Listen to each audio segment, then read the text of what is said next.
que, além de não funcionar em sua inviável pretensão de salvar as pessoas de si mesmas, produz demasiada violência, demasiadas mortes, demasiadas prisões, demasiadas doenças, demasiada corrupção, demasiadas discriminações, demasiada opressão, demasiadas violações a direitos humanos fundamentais.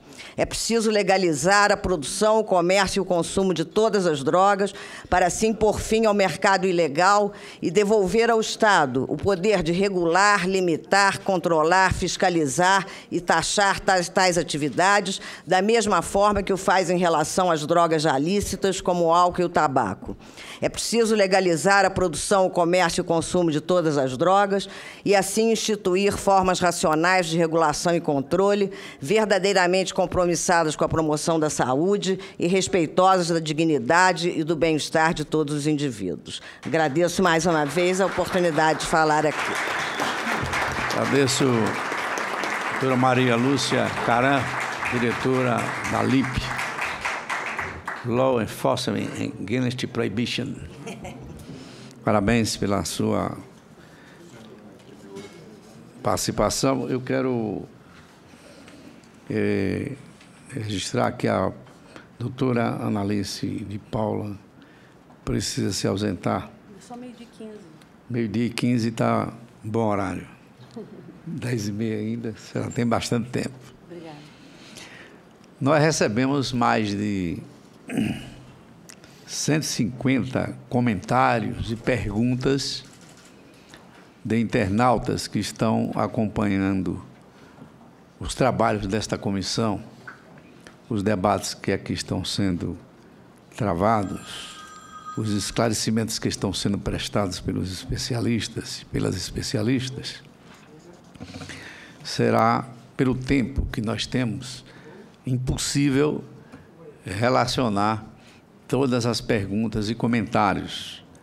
No entretanto, nós passaremos todas estas perguntas para a secretaria desta comissão, a fim de que elas participem dos anais da história da discussão, do debate sobre tema tão importante, sobre drogas. Agora eu concedo a palavra ao professor da Faculdade de Medicina de Ribeirão Preto, Dr. José Alexandre de Souza Cripa.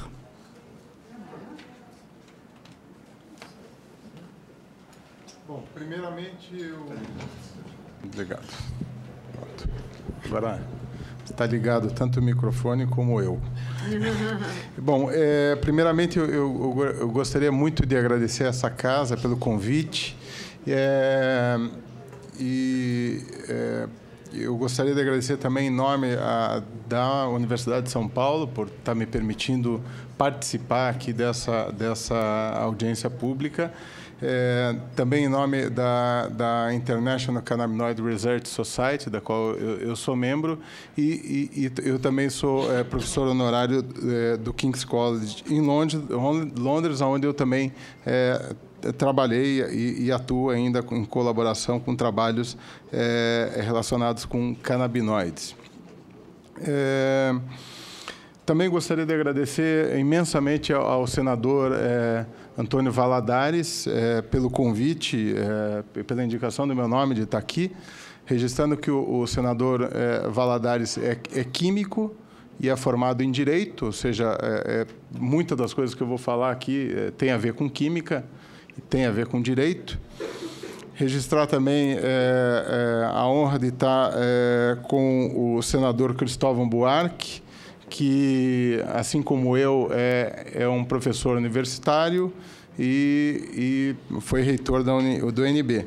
E também é uma honra de estar sob a presença do senador Suplicy, que tem uma ligação muito forte com o rock, que, até onde eu sei, tem uma ligação muito forte com a maconha também, de alguma, direto ou indiretamente. Me permita, senador, fazer essa... Então, eu acho que em termos da casa, com esses senadores, nós estamos... A minha fala vai poder contemplar vários aspectos.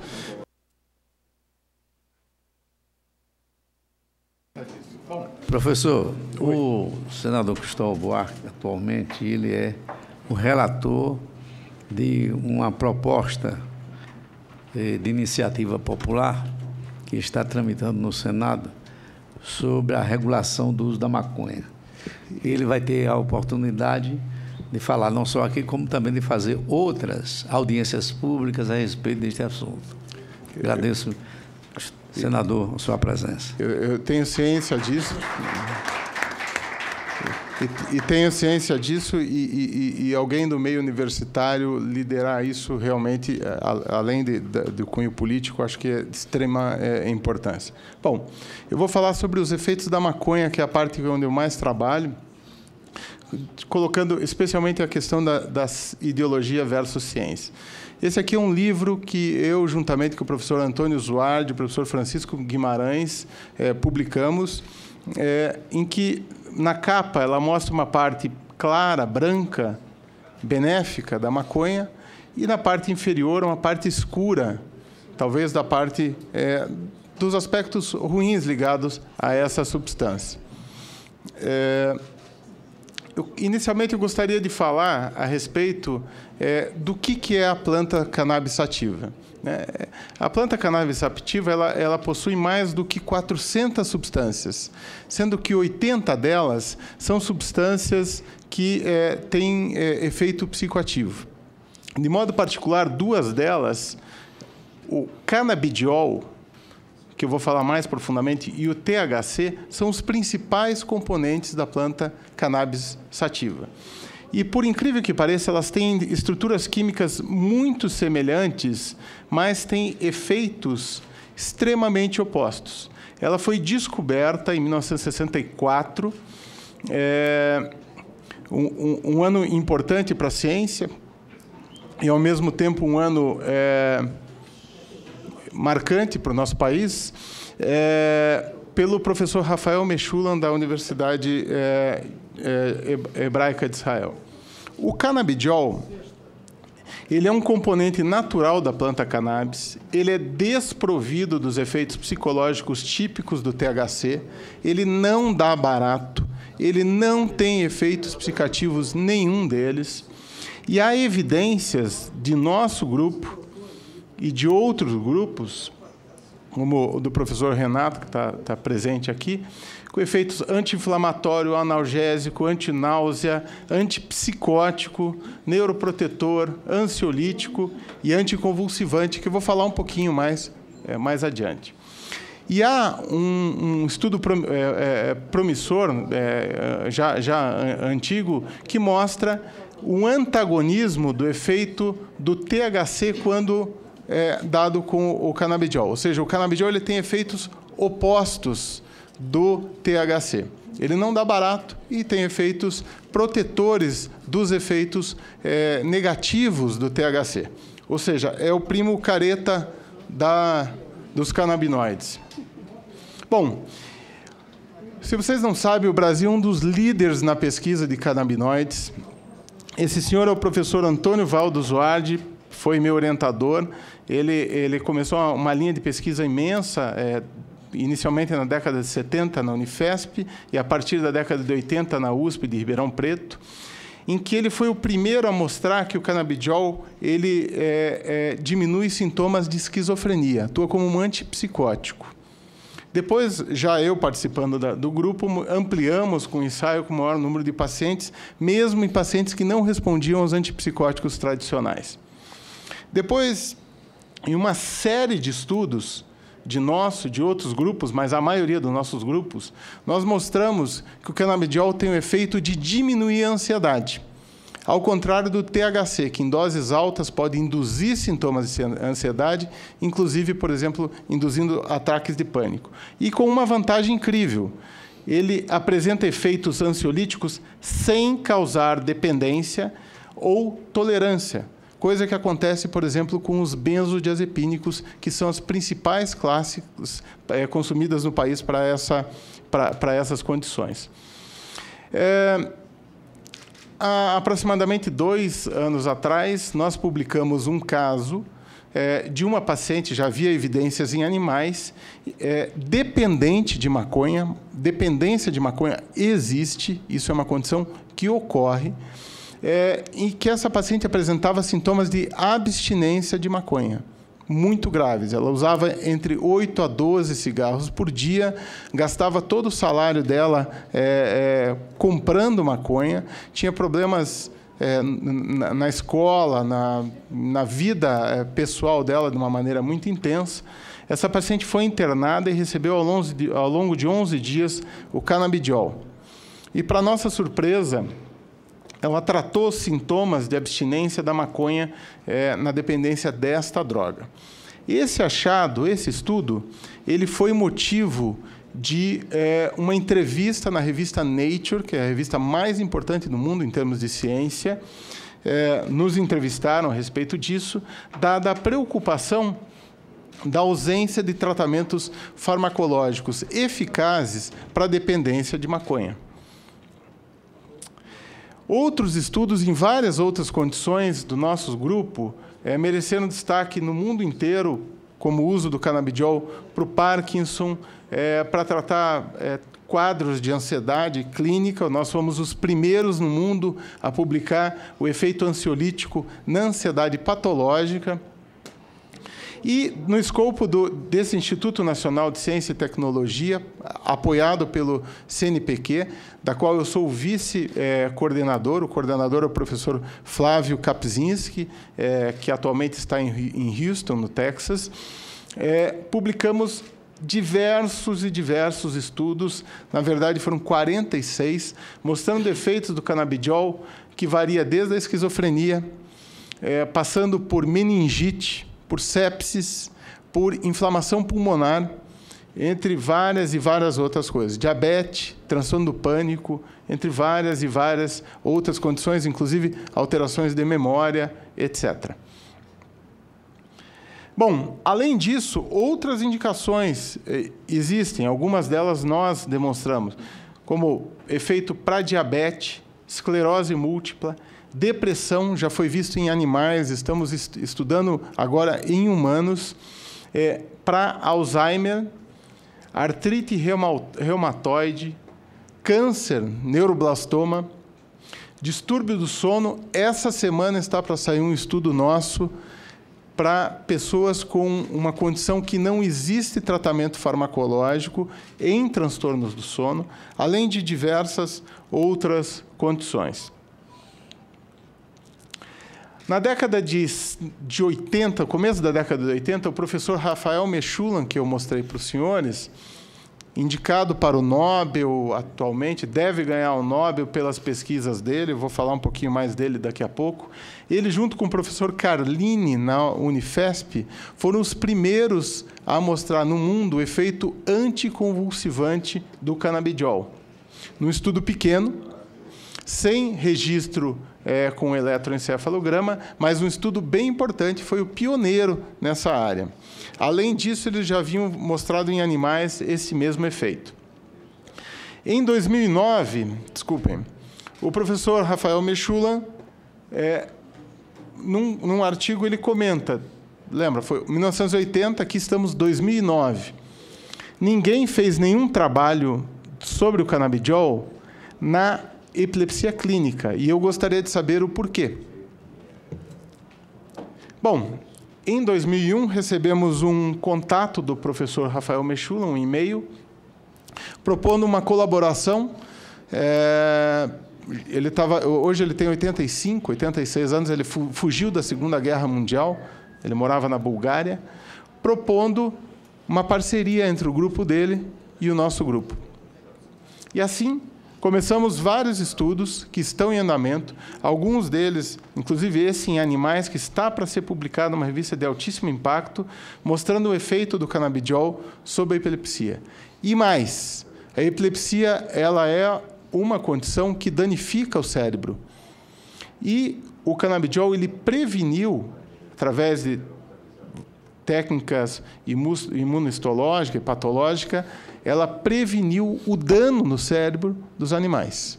Isso nós estamos começando agora um estudo em humanos. Bom, A maioria de vocês deve ter acompanhado esse caso na imprensa, um caso dramático, de uma pessoa que nós viemos até aqui, a Brasília, seguir esse caso que estava acontecendo, de uma menina com uma síndrome genética que não responde a nenhum anticonvulsivante. Nada. Chegou a tomar 8 anticonvulsivantes ao mesmo tempo. Anticonvulsivantes são drogas que podem ser potencialmente tóxicas.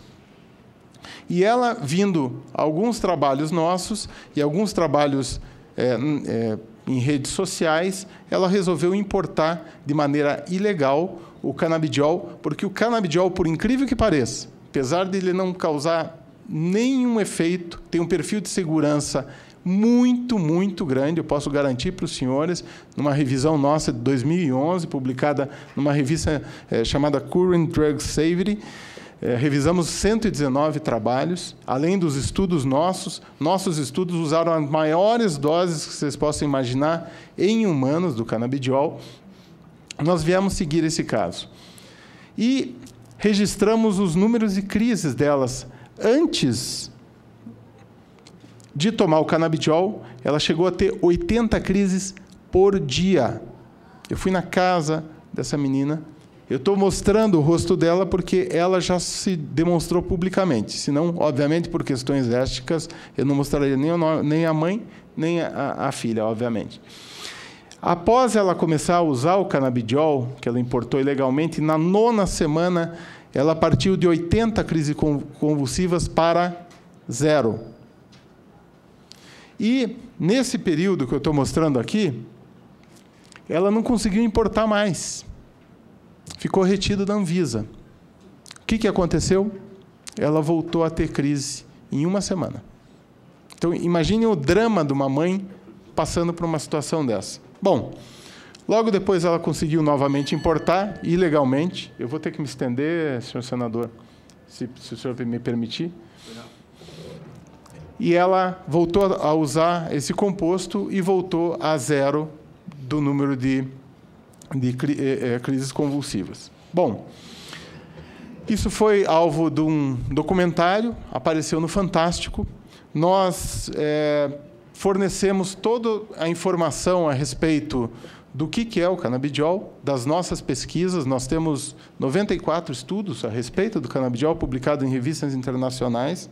Mostramos a segurança dessa substância e que a paciente estava respondendo.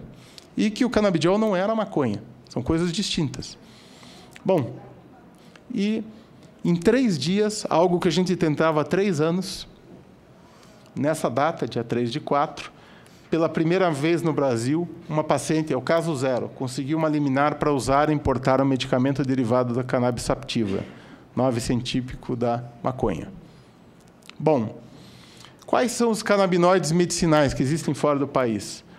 Aprovados pelo FDA. O Marinol, que é o THC sintético, usado especialmente para hiperemese e para aquelas pessoas que fazem quimioterapia e que não têm apetite.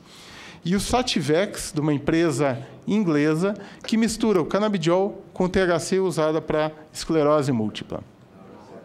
Eu vou ler para os senhores o parecer de 2012 do Conselho Federal de Medicina, a partir de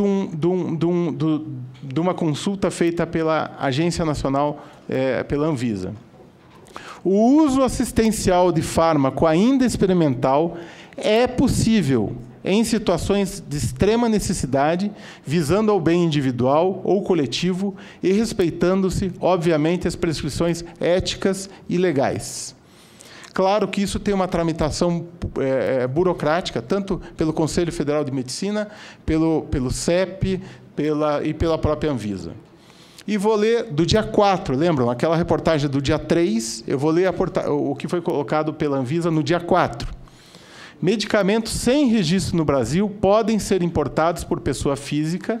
Esse procedimento também é possível em relação a medicamentos classificados como substância de uso proscrito. Portanto, o uso benéfico dos canabinoides, que nós defendemos profundamente, não pode ser usado como justificativa para a legalização da maconha para fins recreativos. São coisas distintas.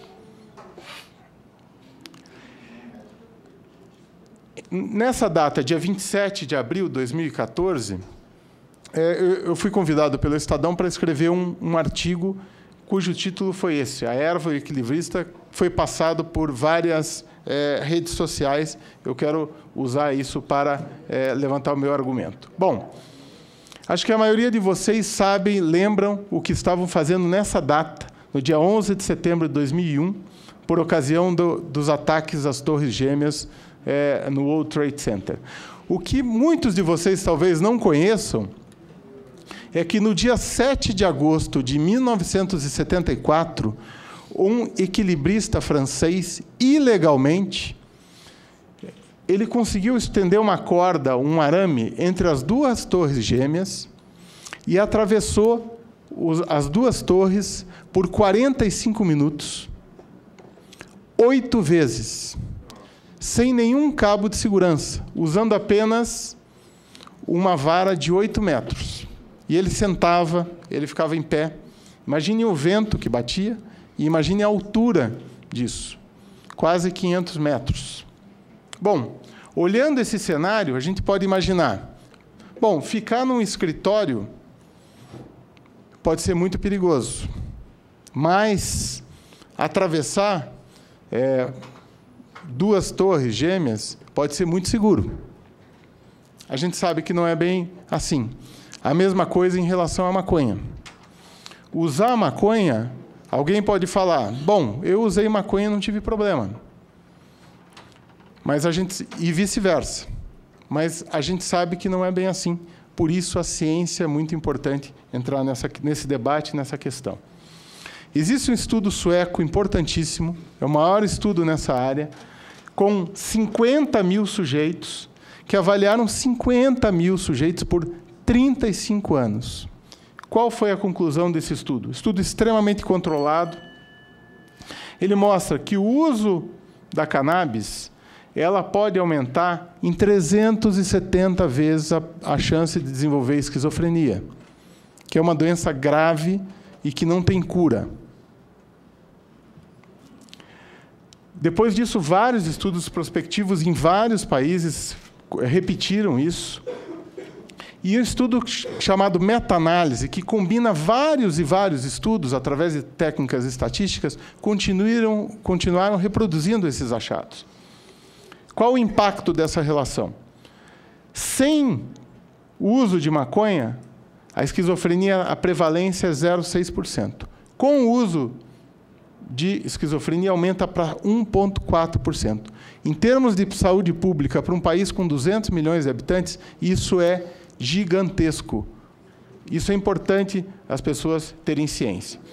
Em Londres, fizemos vários e vários estudos de neuroimagem, mostrando os efeitos centrais, publicamos 12 trabalhos, sabemos aonde age tanto o canabidiol como o THC, e as principais revisões da literatura a respeito dos efeitos do canabidiol sobre o cérebro, nós demonstramos através de mais do que 4, 5 revisões, combinando todos os trabalhos publicados no mundo inteiro.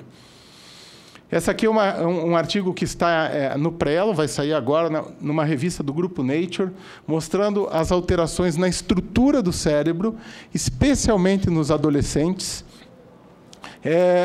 o efeito que pode ter em várias áreas do cérebro, reduzindo a área, atrofiando determinadas áreas cerebrais.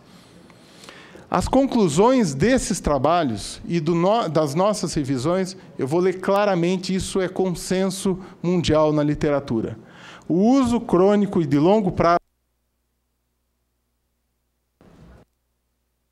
o efeito pode exercer efeitos tóxicos no funcionamento do cérebro, no jeito que o cérebro funciona, e na estrutura de várias áreas cerebrais. Atrofia áreas cerebrais. Isso é mais evidente no cérebro em desenvolvimento, ou seja, entre jovens e adolescentes. Daí a necessidade de informação. Além de outras complicações, como alterações cognitivas permanentes, problemas cardíacos, respiratórios, imunológicos, câncer, problemas no sistema reprodutor, além de maconha e direção, entre outras coisas. Bom, Eu fui convidado em fevereiro pela presidência do Uruguai para falar a respeito dos nossos trabalhos. E o que me chamou a atenção lá no Uruguai, foi um prazer estar lá, eu fiquei muito honrado em representar a nossa universidade. Eu era o único brasileiro lá, tínhamos 5, 6 pesquisadores do mundo inteiro. Foi que nenhum pesquisador falou sobre os danos ruins da maconha. Eu sou a favor que a gente fale das coisas positivas. Mas o que eu apresentei para os senhores agora, isso não foi colocado. A ponto que um palestrante falou, olha, maconha não causa dependência, maconha é uma droga totalmente segura, maconha não causa abstinência. Eu tive que me levantar e falar, olha, o senhor me perdoe, mas isso vai contra toda a literatura mundial científica e a gente tem que se basear na ciência para avançar, senão voltamos à década de 40, onde a medicina foi uma época da ciência. Então, para concluir para os senhores, a minha proposta, eu posso dizer que talvez seja uma proposta mais avançada e liberal do que qualquer outra, do que a do Uruguai, que é patrocinada pelo Jorge Soros, maior investidor, através do Drug Policy Alliance. Será que ele tem só interesse ideológico? Lembrando que ideologia é diferente de ideia. Ideologia, a pessoa não muda. Ideia, a gente muda. E eu já mudei várias vezes de opinião em várias coisas, inclusive em relação a esse assunto. Então, a minha proposta é regulamentarmos o uso dos canabinoides medicinais. Isso é uma coisa. Existem mais de 100 de brasileiros usando canabidiol para várias condições, inclusive para epilepsia, de modo sem nenhum segmento médico. Isso não é bom.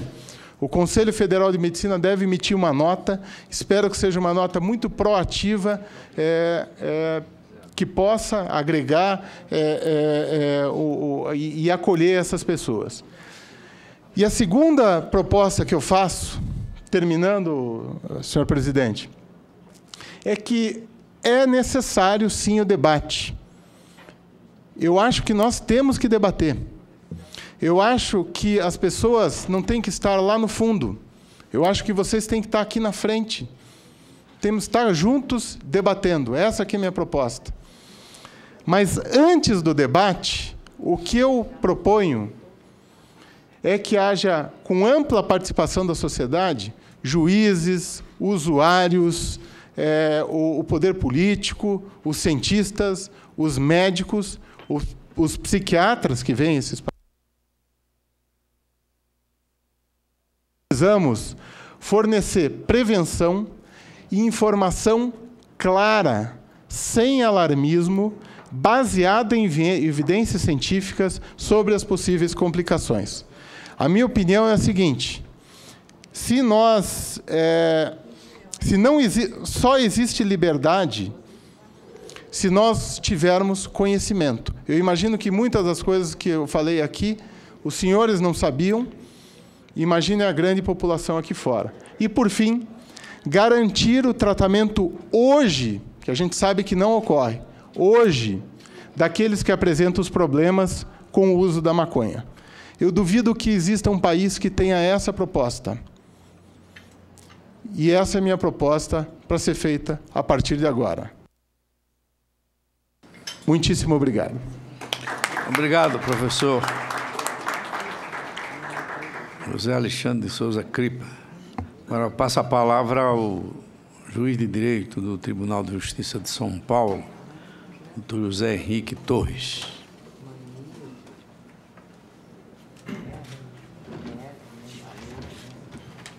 Bom dia a todas, bom dia a todos, bom dia aos senhores senadores que aqui estão presentes.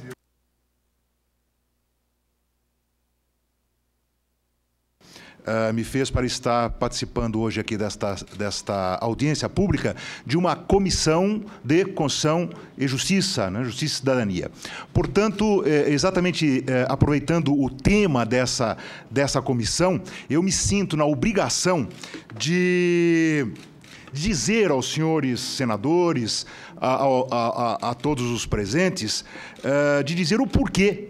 Porque eu tenho decidido, como juiz, que o artigo 28 da Lei de Drogas é inconstitucional. Eu tenho sustentado isso em minhas decisões e sinto que este é o momento de eu prestar contas perante os senhores senadores, mas, sobretudo, ao povo brasileiro nesta audiência pública. Pois bem, e é isso exatamente o que eu vou sustentar aqui, né? Eu procurei resumir de uma forma bastante sucinta a minha decisão e que eu que eu ousei encaminhar a Vossa Excelência e peço que, se houver interesse da Casa, que a distribua aos demais senadores para que tomem conhecimento do teor, dos argumentos dessa minha decisão, que talvez possa ajudar um pouco nessa reflexão jurídica, constitucional sobre esse assunto.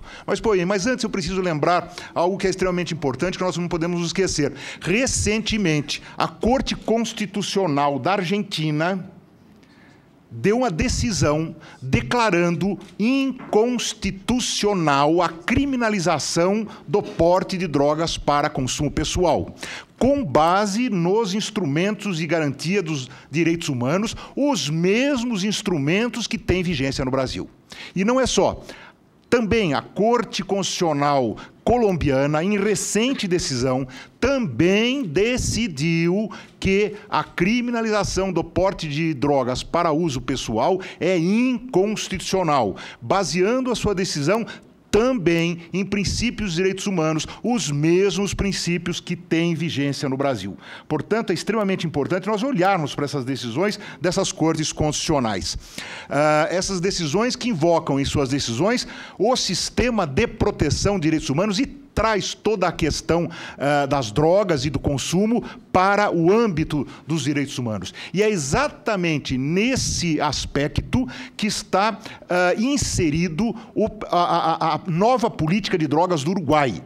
É com fundamento no sistema de direitos humanos que o Uruguai está desenvolvendo a sua atual política de drogas. E uma coisa interessante aconteceu. Os senhores e as senhoras sabem muito bem que o Brasil, Uruguai e muitos outros países subscreveram tratados internacionais comprometendo-se a fazer a guerra contra as drogas. Portanto, quando o Uruguai lança esse programa de descriminalização, ainda que parcial, das drogas, surgiu um mal-estar internacional. O Uruguai ficou meio de saia justa. Pois bem, qual foi a resposta do Uruguai para isso?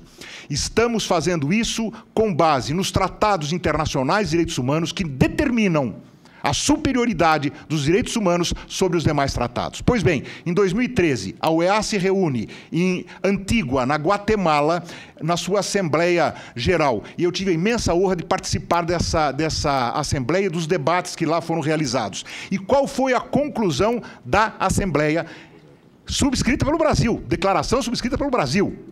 Foi exatamente isso. Endossou a posição do Uruguai, ratificou a posição do Uruguai e afirmou: os tratados internacionais têm que se submeter aos tratados internacionais de direitos humanos. Portanto, nós estamos falando aqui de princípios de direitos humanos e isso é jurídico. Não estou falando simplesmente fazendo panfletagem, não estou fazendo discurso poético, filosófico, eu estou falando em princípios jurídicos. E o Paulo Bonavides diz muito claramente isso. A lesão ao princípio é, indubitavelmente, a mais grave das inconstitucionalidades, porque sem princípio não há ordem constitucional e sem ordem constitucional não há garantia para liberdades. É assim que nós garantimos as liberdades, é garantindo os direitos humanos. Pois bem, os senhores senadores, em especial, sabem perfeitamente que, porque nós vivemos em um Estado de direito democrático, nós temos que nos sujeitar a princípios de criminalização das condutas. Eu tenho certeza absoluta que os senadores que estão aqui presentes, como todos os deputados federais, sabem disso. Sempre que uma lei é feita ou é mantida em vigor, ela tem que se submeter aos princípios constitucionais e aos princípios de direitos humanos, inquestionavelmente. Essa minha proposta, portanto, é fazer uma revisão do artigo 28 à luz desses princípios. Pois bem, a primeira questão é uma questão eminentemente técnica. O artigo 28 tem a seguinte redação: ele criminaliza a conduta de quem adquire, tem em depósito, transporta, traz consigo droga para consumo pessoal, por favor. Há um elemento, para quem é da área do direito, estou falando de uma comissão de justiça, eu tenho que usar essa terminologia jurídica, é um elemento subjetivo do tipo que não pode ser desprezado na sua análise, não é? E o que significa esse elemento subjetivo do tipo? Está muito claro, está expresso, ele está punindo a autolesão. Não há dúvida com relação a isso, porque não está se dizendo que ter a droga para distribuir, ter a droga para emprestar para os outros, ter a droga para fumar junto. Não. Está dizendo assim, para consumo pessoal. Isso é autolesão. Ora, se é autolesão, é evidente que lesa o princípio constitucional e um princípio de direitos humanos da lesividade. O legislador é proibido, por esses princípios, de criar um tipo penal que acarrete exclusivamente a autolesão. E é exatamente esse o teor abstrato desse tipo penal. O tipo penal ele só funciona, o crime só pode existir se houver lesão com alteridade, ou seja, se o bem de terceiro for atingido. O que não acontece na criminalização abstrata, primária, do tipo do artigo 28. E não me digam que se trata de bem jurídico à saúde pública, porque isso, com a devida vênia, com todo respeito, é uma heresia jurídica. Não é possível pensar em criminalização com base em perigo abstrato. E eu digo isso, senhores senadores, com base na decisão da Corte Interamericana de Direitos Humanos, que decidiu, naquele caso que está ali citado, que é inadmissível a criminalização com base em perigo abstrato da conduta. E o Pacto Internacional de Direitos Civis e Políticos, o Pacto de São José da Costa Rica, a opinião consultiva da Comissão Interamericana de Direitos Humanos evidenciam claramente que o direito penal, o Estado, pela mão do direito penal, não pode tratar o ser humano como utilitarista. Ele não pode punir criminalmente a conduta de quem porta drogas, visando proteger a saúde pública, a sociedade, a incolumidade pública. Isso é contrário à ética e aos princípios do sistema de direitos humanos. Portanto, se estamos falando em danos pessoais, se eventualmente a maconha causa esquizofrenia, se causa, seja lá o que for, isso não pode ser criminalizado, porque é uma questão de autolesão e não se pode criminalizar abstratamente. Segunda questão, princípio da igualdade. Eu não vou me estender, porque a Maria Lúcia Caram fez uma excelente explicação sobre isso, mas é evidente que essa lei, ao estabelecer a diferenciação entre condutas lícitas e condutas ilícitas, por quê? Por que algumas drogas são consideradas lícitas e outras ilícitas? Por quê? Por uma eleição feita com critérios morais, políticos e econômicos no âmbito exclusivo do Poder Executivo. Isso é absolutamente inaceitável num Estado de Direito Democrático. Isso causa uma situação absolutamente incrível, em que aqueles que têm cigarro, aqueles que têm adegas em suas casas, são protegidos pelo direito do consumidor. São protegidos por toda uma legislação e pelo Estado, enquanto os outros, até quem usa cigarro, aliás, eu estou um pouco agitado porque eu usei droga antes de começar a falar, né? Tomei 3 cafezinhos. Né? Mas, enfim, nós sabemos que faz mal, até o cafezinho faz mal, mas não é uma questão de criminalizar, é uma questão de controlar, de arrumar soluções. Se nós achamos que isso faz mal, que isso deve ser contido, o Estado que tome outras providências, mas nunca, jamais, no âmbito da criminalização. E mais, o princípio da intimidade da vida privada. Também a Maria Lúcia falou muito bem sobre isso.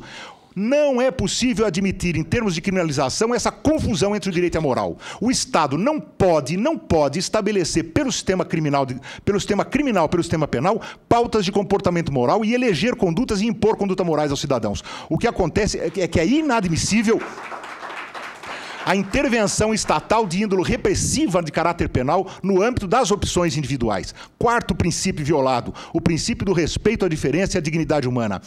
A criminalização do porte constitui, evidentemente, uma reprovação por opção moral do indivíduo, que não segue o padrão imposto pelo Estado. É uma espécie de eliminação social dos desiguais, é um desrespeito às opções pessoais e é uma estigmatização dos diferentes, ou seja, dos usuários de drogas, não, dos usuários de algumas drogas. Quinto princípio violado, princípio da idoneidade. Meus alunos do primeiro ano da faculdade já aprendem isso. Todo aluno da Faculdade de Direito sabe disso, o princípio da idoneidade. O que é isso? Sempre que o Estado quer criminalizar uma conduta, deve ficar absolutamente claro que essa criminalização é útil para controlar aquele determinado problema social que ele está tentando controlar.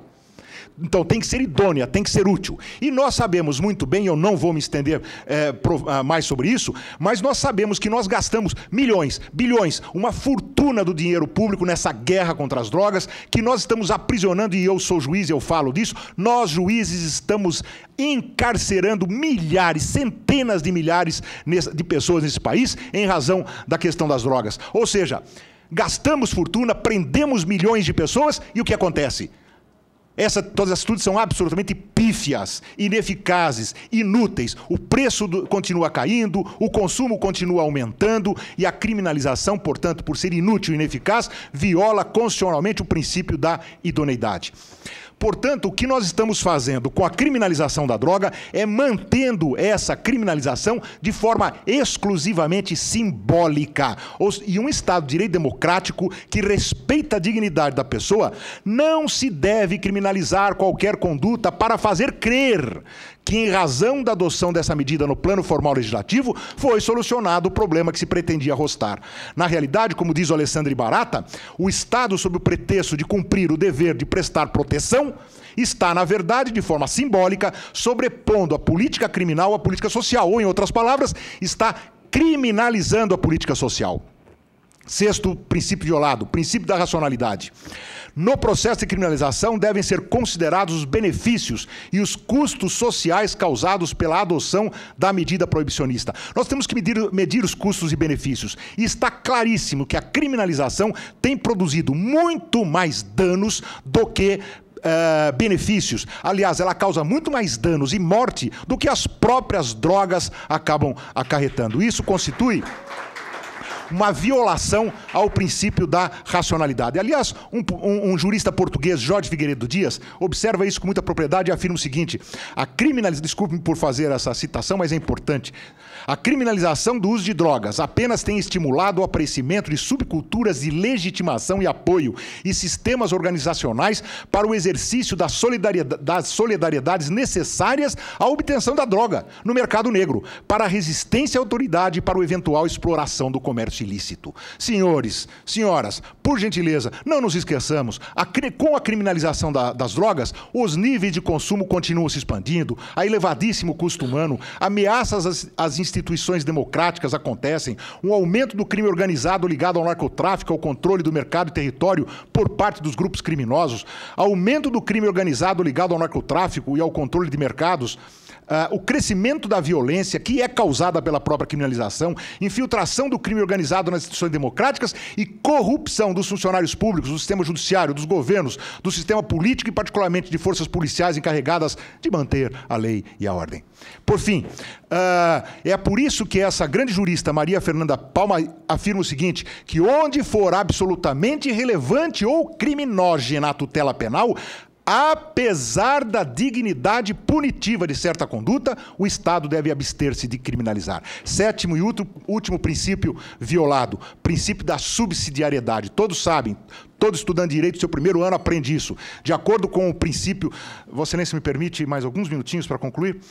De acordo com a principiologia do Estado penal mínimo e da última ratio, a criminalização somente se justifica quando não houver outros meios ou alternativas para o enfrentamento do problema social a ser enfrentado. E todos nós sabemos muito bem que há outras alternativas que não sejam no âmbito da criminalização. Regulamentação, controle, acolhimento, assistência. Nós temos outra. Aliás, a ONU, no seu relatório anual, afirmou isso. Não se deve sacrificar a saúde pública para preservar a segurança pública, mas sim deve ser garantido o acesso universal ao tratamento, à toxicodependência, como um dos melhores meios, a ONU dizendo, por seu escritório contra as drogas, como um dos melhores meios para a redução do mercado ilegal de drogas. É por isso que a Argentina, por sua Corte Constitucional, descriminalizou, com base em todos os princípios, descriminalizou o porte para uso pessoal. É por isso que a Corte Constitucional da Colômbia também o fez. É por isso que o Uruguai está propondo uma alternativa, propondo uma nova política. E é por isso que em Portugal foi feito esse projeto, e para quem morou em Portugal, com quem tem parentes morando em Portugal, jovens, universitários, sabe muito bem quais são as consequências extremamente benéficas que essa descriminalização, mesmo parcial, em Portugal, tem acarretado naquele país. E a Corte Constitucional Portuguesa, manifestando-se sobre a criminalização das drogas, sobre a constitucionalidade da descriminalização, disse o seguinte: a tutela penal há de ser a última ratio das medidas culturais, econômicas, sociais e sanitárias, e não um sucedâneo para a falta delas. Portanto, senhores e senhoras, estamos falando de princípios de direitos humanos, com base naquilo que ficou assentado na Declaração de Antigua, na Guatemala, declaração que o Brasil subscreveu. A OEA recebeu a recomendação de José Miguel Insulza, que não é nada mais, nada menos do que o secretário-geral da OEA, que recomendou a descriminalização do uso de drogas. E mais, a recomendação das sociedades civis. Durante essa Assembleia houve a participação de centenas de sociedades civis da América Latina. E essas sociedades, e eu participei desses debates e dessas recomendações, recomendaram para a OEA o seguinte: o consumo de drogas deve ser afastado do campo penal. Portanto, e essa é a declaração do Porto, a declaração dos juízes latinos, no mesmo sentido, a declaração de Roma, no mesmo sentido. E esse é o posicionamento, não apenas meu isolado, e eu ouso dizer que falo hoje aqui, em nome de todos esses juízes, juristas, que estão decidindo, escrevendo sobre esse assunto. Luiz Flávio Gomes, enfim, vários, eu nem vou citar um por um, mesmo porque o computador ele misturou as coisas. Não é possível, mas estão lá todos os nomes de todos os juristas e todos os juízes que têm decidido, que têm escrito, que têm manifestado a sua opinião exatamente com base em todos esses princípios que são lesados. Portanto, nós estamos num momento que eu peço aos senhores senadores, eu peço aos senhores e às senhoras que ouçam, pelo menos, a voz desse grande poeta português chamado Fernando Pessoa, que ouçam esse grande poeta com a sua lucidez, que nos afirma o seguinte: há um tempo em que é preciso abandonar as roupas usadas, que já têm a forma do nosso corpo, e esquecer os nossos caminhos, que nos levam sempre aos mesmos lugares. É tempo de travessia, e se não ousamos fazê-la, teremos ficado para sempre à margem de nós mesmos. Muito obrigado e desculpe extrapassar o tempo.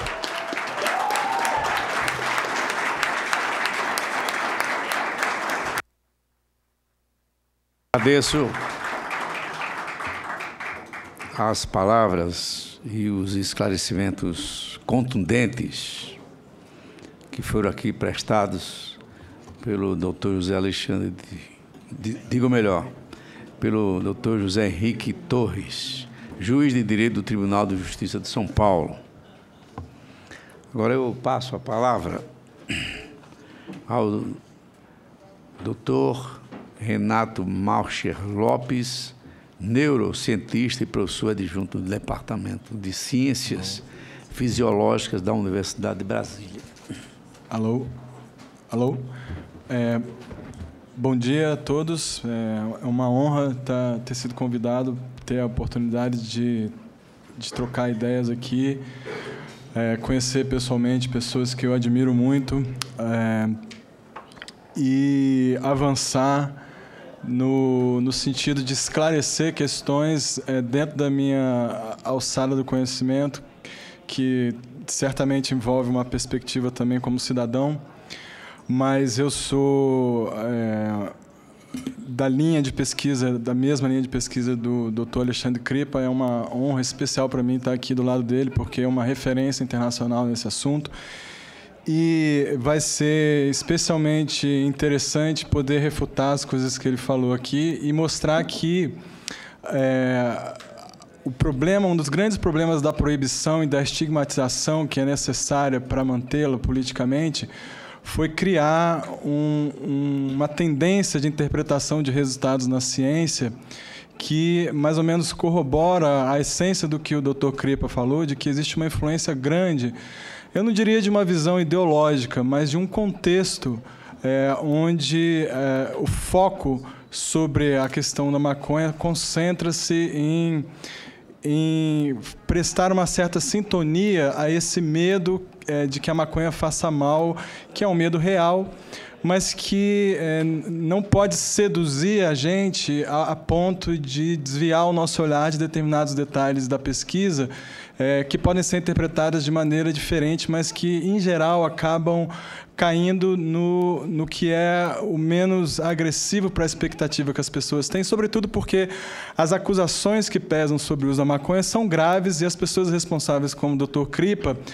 estão preocupadas em não errar e guiar as pessoas pelo caminho errado, como é o meu caso também. Então, eu trouxe um resumo muito curto sobre a essência do que eu acho importante falar, e no final desse resumo eu falo um pouco rapidamente sobre as questões que tangem a parte que eu vou contestar um pouco a interpretação do Dr. Kripa, e eu espero que eu tenha bastante tempo para desenvolver isso, até porque eu não trouxe slides, mas eu trouxe algumas referências aqui comigo que vão me ajudar. Então, eu vou fazer uma leitura um pouco rápida para adiantar então, a essência do que eu vou falar, e depois eu vou entrar em detalhes dessa reinterpretação, né, dessa discussão sobre a interpretação da ciência. Bom, todos nós sabemos, né, que existe uma certa disparidade entre o senso comum de que as drogas proibidas são necessariamente as que fazem mais mal.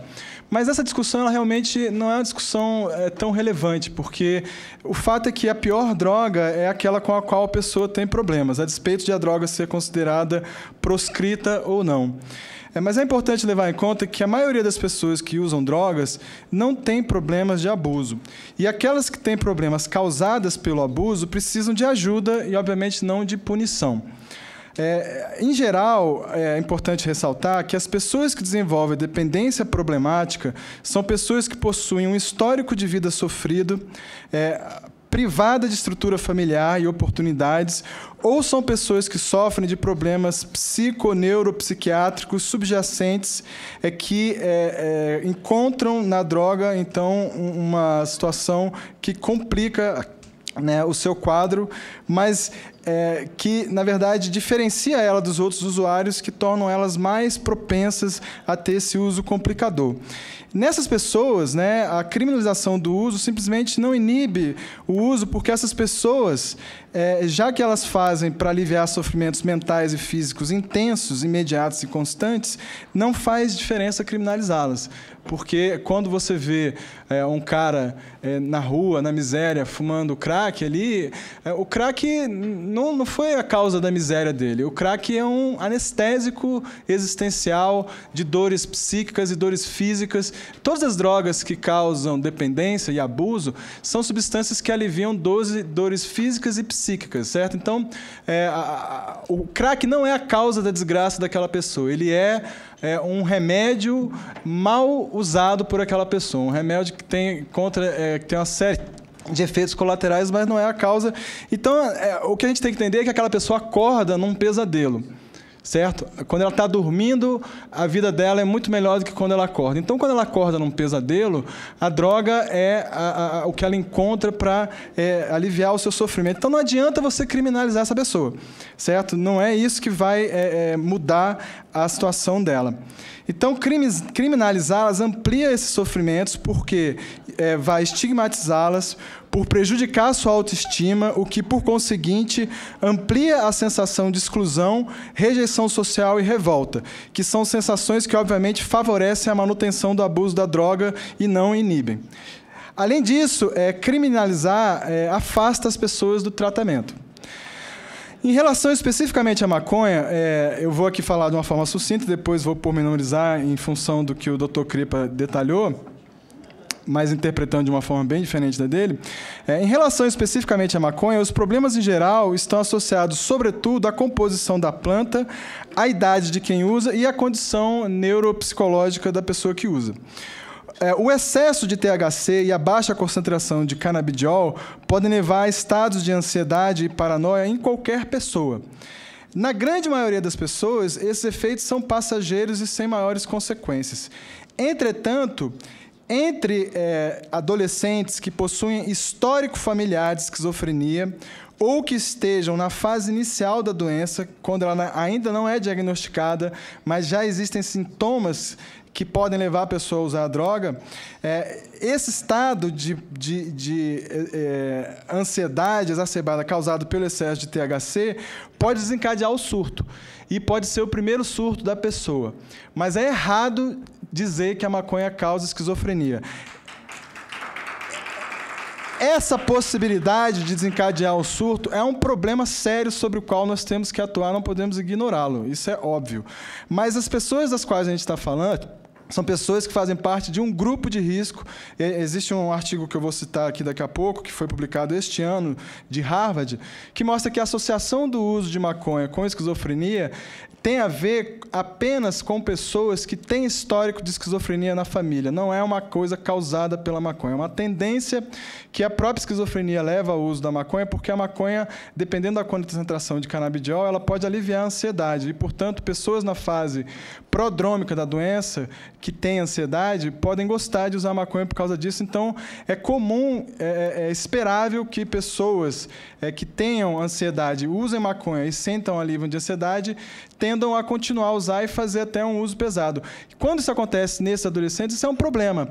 É uma automedicação feita de uma forma inapropriada, porque complica a situação deles. Agora, esse é um universo de pessoas que corresponde, mais ou menos, ao máximo que a gente pode esperar de incidência de esquizofrenia no mundo, que é em torno de 1%. Certo? Não é que mereçam menos atenção, mas mereçam uma atenção focada. Então, do ponto de vista da saúde pública, o ideal, portanto, tendo uma perspectiva bastante objetiva e não ideológica, como falou o Dr. Kripa, é que as pessoas adultas saibam o conteúdo de canabinoides do que estão consumindo e que haja um teto máximo para a proporção de THC. E que as vendas sejam impedidas para adolescentes, a não ser no caso do uso médico de seus derivados, quando haja a recomendação e o acompanhamento do médico.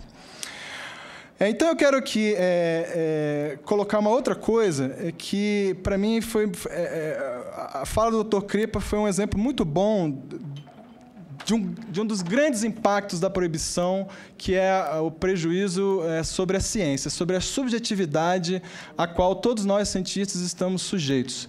Certo? Nós vivemos num contexto social, nós ouvimos coisas dos nossos pais, da nossa família, da sociedade, que influenciam a nossa formação moral, nossas preocupações com o bem-estar das pessoas, da mesma forma que qualquer pessoa. Não é porque nós somos cientistas que o nosso cérebro passa a funcionar como um computador.